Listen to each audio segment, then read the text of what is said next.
Welcome to the Nightly Rant with your hosts, Mike and Torya. This is the show where we examine society from a sarcastic point of view. If you like insane conversations, this is definitely the show for you. Let's get into today's topic. YPN people, I don't know about you, but I love helping out a friend. That's why I want to shout out my friend Brian Little and his podcast, Your Favorite Blockhead. This is the only show that manages to weave together peanuts and MMA into one heck of an amazing podcast. You can find Your Favorite Blockhead wherever your favorite podcasts reside and at yourfavoriteblockhead.com. Do me a huge favor and listen to Brian's show. You'll be entertained and you'll help out a friend. Now, as I said, let's get into today's topic. So we went to Nashville, Tennessee. Did we? It actually feels like it was like a year ago that we went to Nashville. It was, what was it called? Murfreesboro, that's right.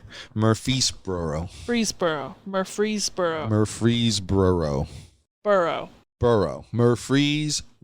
We've had this conversation a couple of times. Yes, I can't get it for some reason. But never fly American Airlines. To quote myself earlier, when I awkwardly got the mail and that dude walked by, American Airlines can eat my butt. Yeah, it's... So here's what happened, people. We originally booked a 12:30 flight out of Los Angeles International Airport. That was when we originally booked the flight. And we booked this flight back in February. Yeah. Okay, so a long time ago. So we happen to get to the week of thing, and my son says, "Hey, what time is our flight?" Victorious. Oh, he wanted to know something about the size of a Carry-on that's what it was. bag. He wanted to know the size of a carry-on bag. So Victoria went and logged in, and she looked at our reservation, and she went, "Oh my God, we're leaving at 9:00 in the morning." That's quite a change, man. It's quite a friggin' change. And this is 2 days before our flight leaves, and they did not notify us by email, phone call, text message, smoke signal, carrier pigeon, drone. They just didn't. They didn't even notify us. scream it from the roof of LAX, man. No, they did not. And then it's like, okay, fine. I was a little excited because I was a little bummed at first because there was like a open gym happening at night, and there was going to be a couple of Mr. Olympias there at that time, one of whom is my favorite bodybuilder of all time, Mr. Jay Cutler. So he talked himself into being So super excited I that was we were leaving all earlier. excited because we were going to make it there by like, 4. I don't know, 4 in the afternoon, and the thing started at 5. So I was like, yeah. So anyway, get there early as hell because that's who we are. We are always on time. Always on time. Remember, people, early is on time is late. Just remember that. So we get there to the airport, and we're sitting there, and we do our normal thing, right? We get a drink and whatever, and we're kind of just chilling, right? And then what happens? Well, they commenced boarding and loaded us all into the plane, which was cool. Yeah. We're pretty excited. Then they closed the door to the plane. Yeah. But then We were like ready to go, man. plane's just sitting there. I'm like, what the hell's going on here? And they're like not really telling us anything, but you can hear obvious mechanical sounds coming from below. And it took them about 45 minutes to finally say, "Oh, we're trying to, fix this problem with the de-icer on the wings, and we need it because at this time of year, the altitude that we fly, and so we're trying to get this alternate flight path approved, which will help us avoid that. But it'll be fixed soon." 15 minutes later, we're getting off the plane, man. Actually, it was 45 more minutes because we were on that plane for an hour and a half, people. All right. And then they kicked us off. And what happened then? So then we all crowd back into the airport, one giant herd of angry people, reasonably so. And then they tell us 12 o'clock. No. Yes, they tell us 12 o'clock for the next... No, originally it was 10:30. It's going to be in an hour. Okay. But that's what time they got us off the plane. That's the time they got us off the plane. It was going to be at 11:30 in an hour. Yeah. So, and then it kept moving back. 15 minutes. 15 minutes. 11:45, 12 o'clock, 12:15, And we didn't 12:30. actually take off until 3:30. And this was after multiple gate changes with this herd of angry people migrating back and forth through the airport. Everybody was salty. Nobody thought that plane was actually going to take off. And then, after having from 10:30 in the morning till 3:30 in the afternoon to figure out a way to help us all out, what do? They promptly tell us so proudly that they're going to give us a snack bag. And I thought a snack bag was going to have maybe like 2 or 3 snacks in it and like a drink. Maybe a soda instead of just a pipsqueak-sized bottle of water.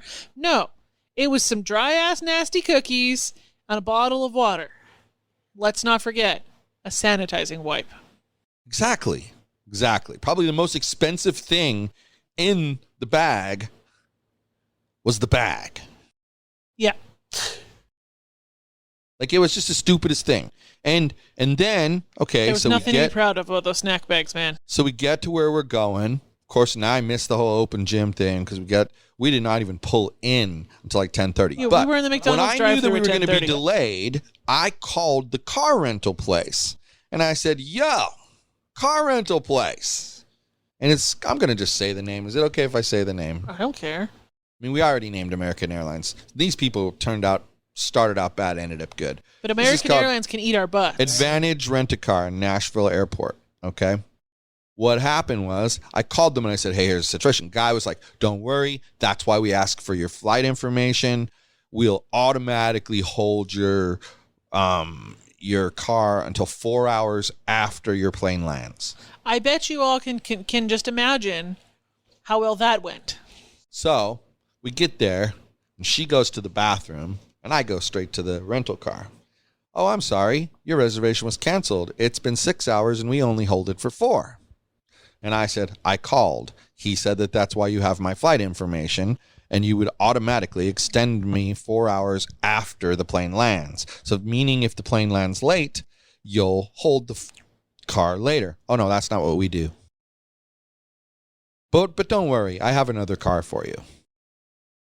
Then in the process of talking to her, she kind of talks me into an upgrade to an SUV, which I was kind of glad we did because it was great. We spend a lot of time in the car. Yeah. And it was more comfortable. It was fine. So we did that. And then we head on our way to, let me get it, Murfreesboro. Did I get it? You finally got it right. I got it. Murfreesboro. We only stayed there for 3 days, and he just got it. So we're on our way to Murfreesboro, and it's dark. And like we were very clearly driving through the forests of Tennessee. Yeah, you could tell they weren't walls because there's like sometimes you could see light. It was trees, just dense trees. And it was like a 30-minute drive from the airport to Murfreesboro. I did it again 3 times in a row. So we get there, and, right away, we see the gym that the event's going to be held at. And then Rumble in the Borough, which we'll talk about. And then there's our hotel, literally across the street from it. 50 steps away. It was like no time at all. And so go in there, get checked in. Everything was great. The room was nice. It was a decent sized room. Because, there's the 3 of us. There's Torya, there was Mitch, and there was me. So it's a lot of us. For anyone who's curious, the only thing open that late in a small town is McDonald's.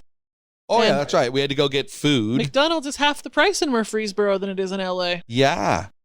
And the guy was a little weird. The drink came, get this, Californians, in a styrofoam cup. Styrofoam cup. Yep. And you know what? They were much greener there. They had way more trees there. Environmentally, I'd say they were in way better shape there.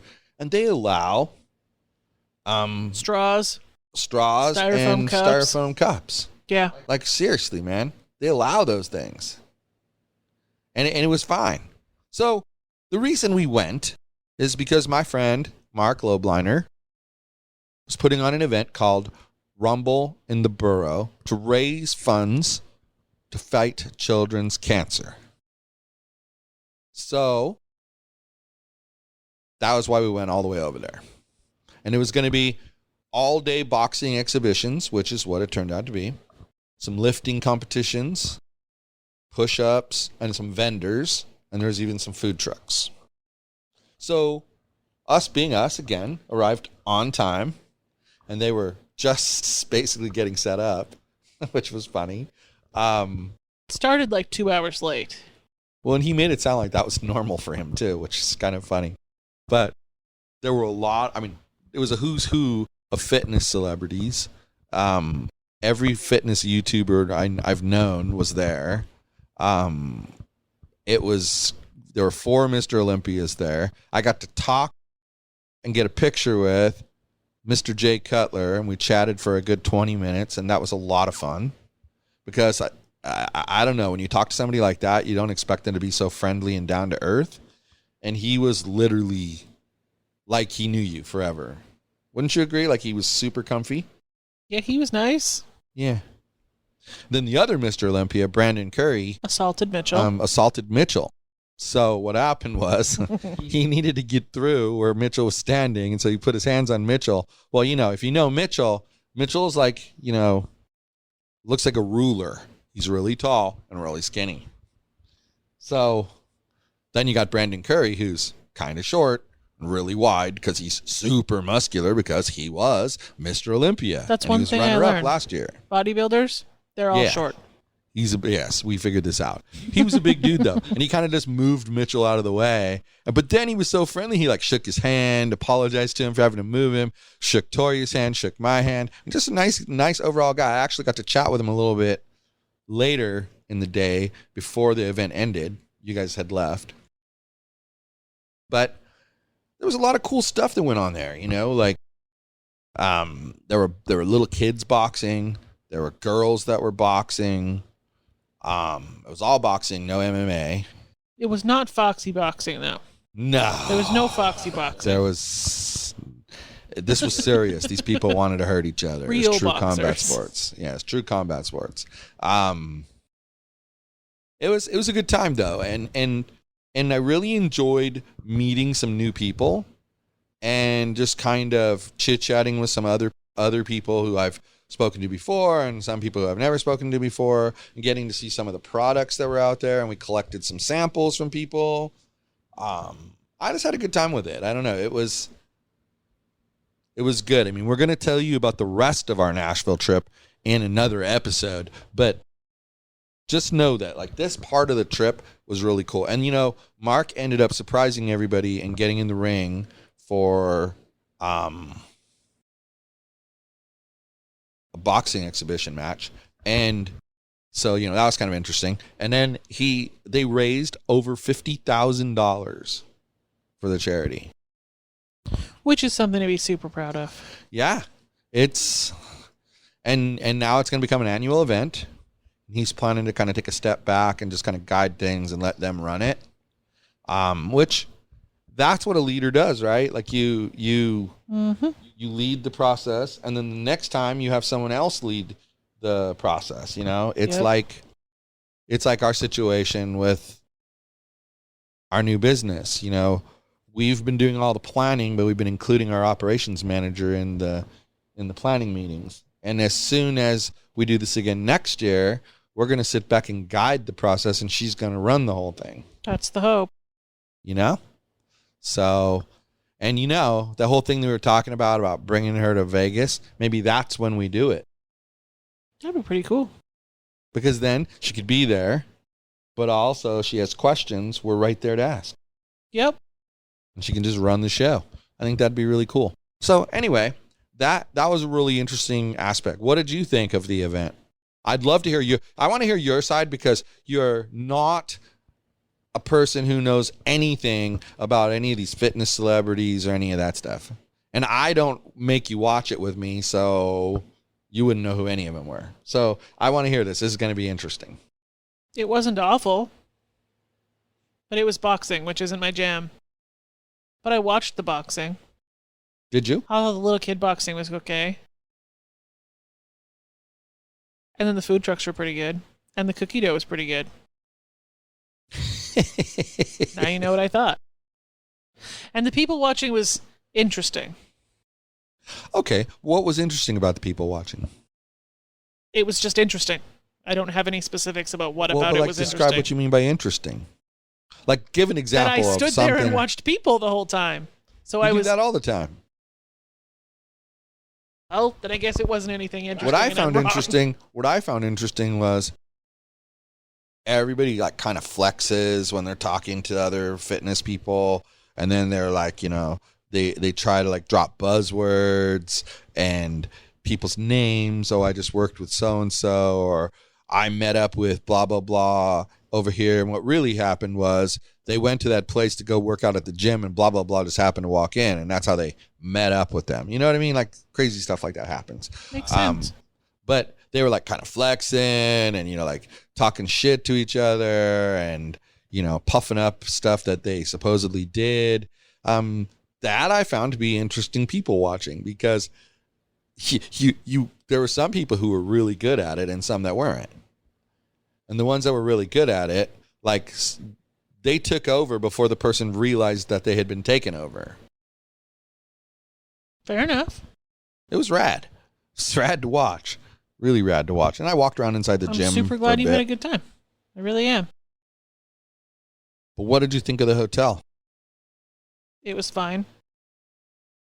Yeah, I thought the hotel was pretty decent, actually. I'd give it It high wasn't marks. dirty, but the beds were uncomfortable. Well, yeah, I'd give, but you know, you say that about every place we sleep. So the moral of the story, Well, and you maybe even if say that about somewhere our own. You even say that about our own mattress. You say that, oh, it's not very comfortable to sleep on. So I don't think you think any mattress is comfortable. Let's be real. I haven't heard you. Whatever well, you that's say, not true. man, whatever That's you not say. true. Your mattress that you had in Lethbridge, you used to say you loved it and it was comfortable. What kind of mattress was that? That's the mattress we need. If you think I remember, You don't remember? Oh, so it was just kind of some weird brand you got from somewhere. Okay. I bought it from Costco. Oh, that explains everything. Yeah, it could be Costco cycles through, so it could be a million different ones. So, okay. You always say that the bed's uncomfortable. But I mean, overall, I'd have to give it a high rating because it was super clean. Super clean. The food in the breakfast area sucked. Anyway, the rest of our trip is for another episode, remember? But the hotel was part of the first night. Duh. In fact, the food that I just talked about was eaten prior to going to the event. Interesting how that worked.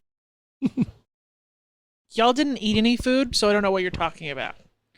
Y'all took one look at your food and refused to eat it because it looked gross and smelled gross. Well, because it was gross. I ate more than half of mine. You know what we didn't mention? That was kind of funny. There was some talk that it might rain. And so last minute, they had an actual builder come out and build a frame and then put a tarp up. And like they attached that tarp to the wood. It wasn't going anywhere. And it took them 600 years to build it. Yeah, that was a big part of why they were late. Yep. That was probably something that should have been started like 7 o'clock. But it is what it is. It was kind of, I thought it was funny though, because then it ended up not raining. It was a super sunny, nice day. So probably the only thing the tarp actually did was save them from the sunlight and baking in the sunlight. So like she said, and she's annoyed with me now because I've talked longer than she wanted to talk. We will have more to tell you about Nashville in another episode. Now, it's not necessarily going to be the next episode. We just surpassed 400 episodes, people. We just did it. So, this is number 401. On that super exciting note, good night, everyone. Hasta la bye-bye, 400.